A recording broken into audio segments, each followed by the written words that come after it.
বন্ধুরা, আমাদের এই পৃথিবী দেখতে খুবই সুন্দর, কিন্তু এই পৃথিবীতে এমন কিছু রহস্য লুকিয়ে আছে যার রহস্য উন্মোচন করা বা ব্যাখ্যা করা কোনো বিজ্ঞানীর পক্ষে আজও সম্ভব হয়নি। তেমনি আমাদের এই পৃথিবীতে এমন অনেক জায়গা রয়েছে যেগুলোর রহস্য বিজ্ঞানীরা হাজার বছর ধরে গবেষণা করেও খুঁজে বের করতে পারেনি। আজকের এই ভিডিওতে আমি আপনাদের পৃথিবীর এমনই কিছু রহস্যময় এবং বৈজ্ঞানিকভাবে অসম্ভব কিছু স্থান সম্পর্কে জানবো, যেগুলো সম্পর্কে হয়তো এর আগে আপনারা কখনোই জানেননি। তাই আর কথা না বাড়িয়ে চলুন ভিডিওটি শুরু করি।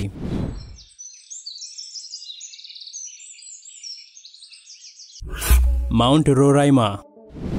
দক্ষিণ আমেরিকায় স্থিত রোরাইমা পাহাড়কে পৃথিবীর সবচেয়ে অবিশ্বাস্য জায়গাগুলোর মধ্যে একটি হিসেবে মানা হয়, যেটি মূলত একটি পর্বত শৃঙ্খল। তবে এটি বিখ্যাত অন্য একটি বিশেষ কারণে। এই পর্বতের দৈর্ঘ্য 2810 মিটার, যেখানে নেই কোনো রুক্ষ বা পাতলা চূড়া, বরং এই পর্বতের উপরের অংশ একদম সমতল, যেখানে যে কেউ খুব সহজেই দাঁড়াতে পারে। এই পাহাড় থেকে একটি ঝর্ণা বের হয়, যেটি পৃথিবীর দ্বিতীয় সর্বোচ্চ উঁচু জায়গা থেকে ভূপাতিত ঝর্ণা হিসেবে পুরো পৃথিবীর কাছে পরিচিত। এই পর্বতের বয়স 2 বিলিয়ন বছরেরও বেশি, যেটির চূড়ায় আরোহণ করা যে কোনো পর্বত আরোহীর জন্য অত্যন্ত কঠিন কাজ। এই পর্বতটি বছরের অর্ধেকেরও বেশি সময় ধরে মেঘে ঢাকা থাকে, যার কারণে এর উপরের অংশ খুব কম লোকেই দেখতে পায়। যদি আমরা উপরের দৃশ্যের কথা বলি, তবে পাহাড়ের চারপাশের মেঘ প্রবাহিত হওয়া অনেকটা জলের মতো দেখায়, যা দেখে মনে হয় যেন জল প্রবাহিত হচ্ছে। এই পাহাড়ে 1984 সালে সর্বপ্রথম স্যার এভারার্ড নামের একজন ব্যক্তি পাহাড়ের চূড়ায় আরোহণ করতে সফল হন, যার পরে পুরো পৃথিবীর কাছে এটি খোলাসা হয় যে এই পাহাড়ের চূড়া একদম সমতল। বিজ্ঞানীরা আজ পর্যন্ত এটি জানতে পারেনি যে পাহাড়ের উপরের অংশ কিভাবে এত সমতল হলো। সেখানে কি কখনো কোনো জাতিগোষ্ঠী অথবা মানুষের বসবাস ছিল, অথবা পাহাড়ের উপরের অংশে বিশেষ কোনো কিছু রচনা ছিল যেটি সময় পরিবর্তনের সাথে আস্তে আস্তে বিলীন হয়ে গেছে। এইসব প্রশ্ন ছাড়াও বিজ্ঞানীরা এই জায়গাতে বিভিন্ন ধরনের জীবজন্তু এবং ভেষজ উদ্ভিদের সন্ধান পেয়েছে, যেগুলোকে পৃথিবীর অন্য কোথাও আর দেখতে পাওয়া যায় না। বিজ্ঞানীদের হিসাবে এই জায়গার 53% জীবজন্তু এবং ভেষজ উদ্ভিদ এমন ধরনের যেগুলোকে পৃথিবীর অন্য কোথাও আর পাওয়া যায় না। এটি অনেক হয়রানের বিষয় যে এত সব দুর্লভ জীব এবং পাহাড়ের চূড়া এত সমতল হয় কিভাবে, যার উত্তর বিজ্ঞানীরা আজ পর্যন্ত খুঁজে বের করতে পারেনি। কাটাটুম্বো লাইটিনিং।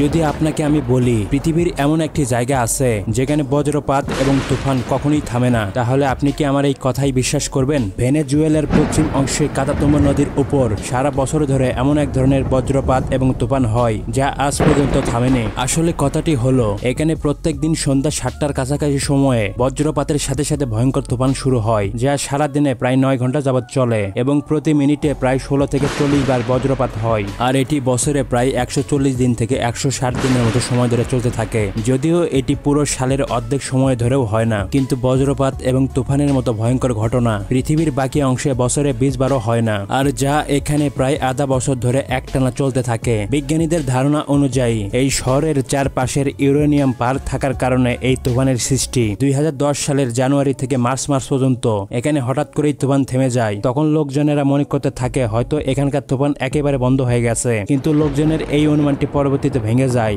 যখন এখানে আবার সেই আগের মতো বজ্রপাত এবং তুফান শুরু হয়। Not mixing water. এই পৃথিবীর প্রায় 70% অংশ জুড়ে পানি রয়েছে, যা 5টি মহাসাগরের মধ্যে অন্তর্নিহিত।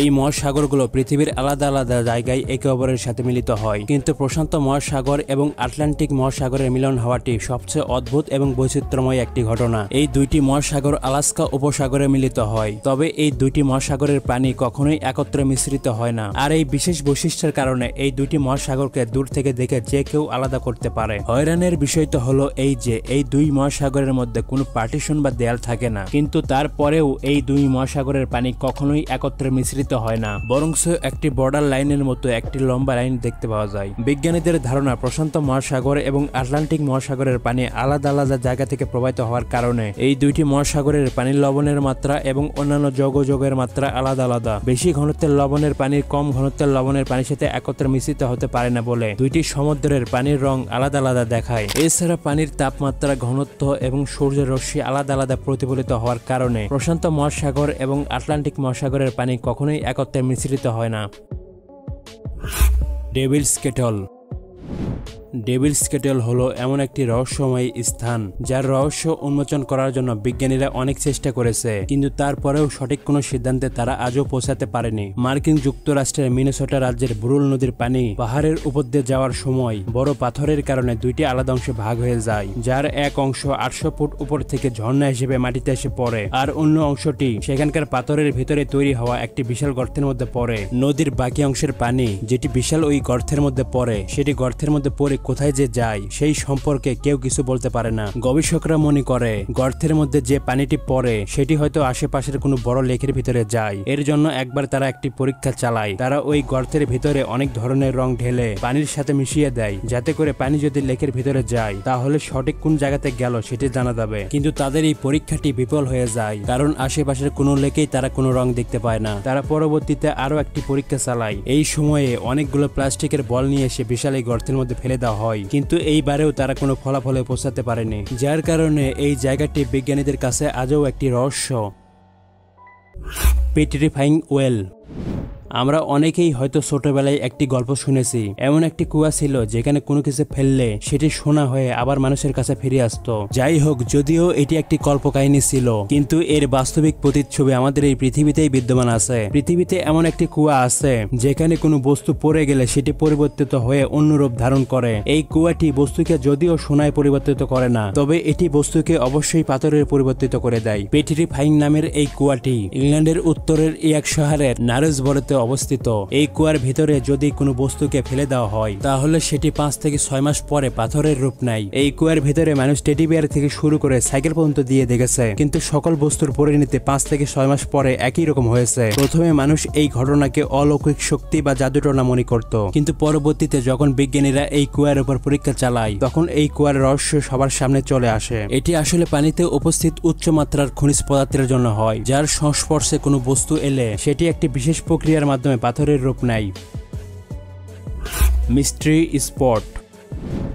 গ্র্যাভিটি হলো এমন একটি অদৃশ্য শক্তি যার জন্য এই পৃথিবীতে সকল প্রাণীর অস্তিত্ব টিকে আছে। গ্র্যাভিটির কারণে একজন মানুষ সোজা হয়ে দাঁড়িয়ে থাকতে পারে। সান্টা ক্রুজ ক্যালিফোর্নিয়ায় অবস্থিত এই জায়গাটি দি মিস্ট্রি স্পট হিসেবে পরিচিত। এই জায়গায় গ্র্যাভিটি সঠিকভাবে কাজ করে না। এই অদ্ভুত জায়গাটির খোঁজ জস প্রথান নামের একজন ব্যক্তি করেছিলেন, কেননা যখন তিনি এই জায়গায় প্রথমবার এসেছিলেন তখন তার কম্পাস সঠিকভাবে কাজ করছিল না, যেটি অনবরত কম্পিত হচ্ছিল। এই বিষয়টি নোটিস করার পরে তার মাথায় একটি বুদ্ধি খেলে। পরবর্তীতে তিনি এই জায়গায় কিছু জমি ক্রয় করে নেন। সেখানে তিনি একটি বাড়ি তৈরি করেন। বাড়িটি সেখানকার গ্র্যাভিটির উপর ভিত্তি করে এমনভাবে তৈরি করা হয়েছে যে সেখানে যে কেউ গেলে তার মনে হবে সেখানে কোনো গ্র্যাভিটি নেই। যদি সেখানে আপনি একটি ঢালু থেকে বলকে নিচের দিকে ফেলে দিতে চান তাহলে সেটি গ্র্যাভিটির নিয়মকে ভঙ্গ করে নিচ থেকে উপরের দিকে উঠতে শুরু করে। এই ব্যতিক্রমধর্মী বৈশিষ্ট্যের কারণে বর্তমানে এই বাড়িটি একটি টুরিস্ট স্পটে পরিণত হয়েছে, যেখানে প্রত্যেক বছর হাজারো সংখ্যায় লোকজন পৃথিবীর বিভিন্ন প্রান্ত থেকে এই বাড়িটি দেখতে আসে। Upside down waterfalls. আপনারা হয়তো অনেক ধরনের ঝর্ণা দেখেছেন, কিন্তু আপনি কি কখনো এমন ঝর্ণা দেখেছেন যেটির পানি নিচের দিকে নয় বরং উপরের দিকে প্রবাহিত হয়? যদি না দেখেন তাহলে এই ভিডিওটি একটু ভালো মতো খেয়াল করুন, কেননা এই ঝর্ণার পানি নিচের দিকে না গিয়ে বরং উপরের দিকে উল্টো ভাবে আকাশে উঠছে। এই ঝর্ণা হাওয়াইয়ের ওহো দ্বীপে অবস্থিত, যেটি আজ পুরো দুনিয়ার মানুষের কাছে একটি আকর্ষণীয় পর্যটন স্থান। হয়তো আপনার মনে এখন এই প্রশ্নটি আসতে পারে, কি এমন জাদু আছে এই ঝর্ণাতে যার কারণে এই ঝর্ণার পানি সমুদ্রে না পড়ে উপরে আকাশের দিকে উড়ে যাচ্ছে? তাহলে আপনাদের বলি যে এই ঝর্ণাতে কোনো জাদু নেই। এটি হওয়ার অন্যতম কারণ হলো এই ঝর্ণা সমুদ্র পৃষ্ঠ থেকে প্রায় 100 ফুট উপরে অবস্থিত, যার কারণে যখনই এর পানি নিচের দিকে পড়তে যায় সমুদ্র থেকে আসা প্রবল বাতাস এই ঝর্ণার পানিকে নিচের দিকে পড়তে বাধা দেয় এবং দিক পরিবর্তন করে সোজা উপরের দিকে নিয়ে আসতে বাধ্য করে। এখন আপনি যদি বলেন এইরকম ঘটনা কি পৃথিবীর অন্য কোথাও আর ঘটে না, তাহলে আপনাদের বলে দিই যে হ্যাঁ, এইরকম ঘটনা পৃথিবীর অন্য জায়গাতেও ঘটে, তবে এইরকম দৃশ্য পৃথিবীর অন্য কোথাও আপনি খুব কমই দেখতে পাবেন। তো আজকের এই ভিডিওটি আপনাদের কেমন লাগলো তা অবশ্যই আমাদের কমেন্ট করে জানিয়ে দিন। যদি ভিডিওটি ভালো লেগে থাকে তাহলে অবশ্যই একটি লাইক দিন, আর যদি আপনি আমাদের এই চ্যানেলের নতুন হয়ে থাকেন তাহলে অবশ্যই একটি সাবস্ক্রাইব করে নিন এবং পাশে থাকা বেল আইকনে ক্লিক করে নিন, যাতে করে এইরকম রহস্যময় এবং ইন্টারেস্টিং ভিডিও আপনি সবার আগে পেতে পারেন। আপনাদের সাথে দেখা হচ্ছে পরবর্তী কোনো ভিডিওতে, আর ততক্ষণ পর্যন্ত আপনি আমাদের সাথেই থাকুন। ধন্যবাদ।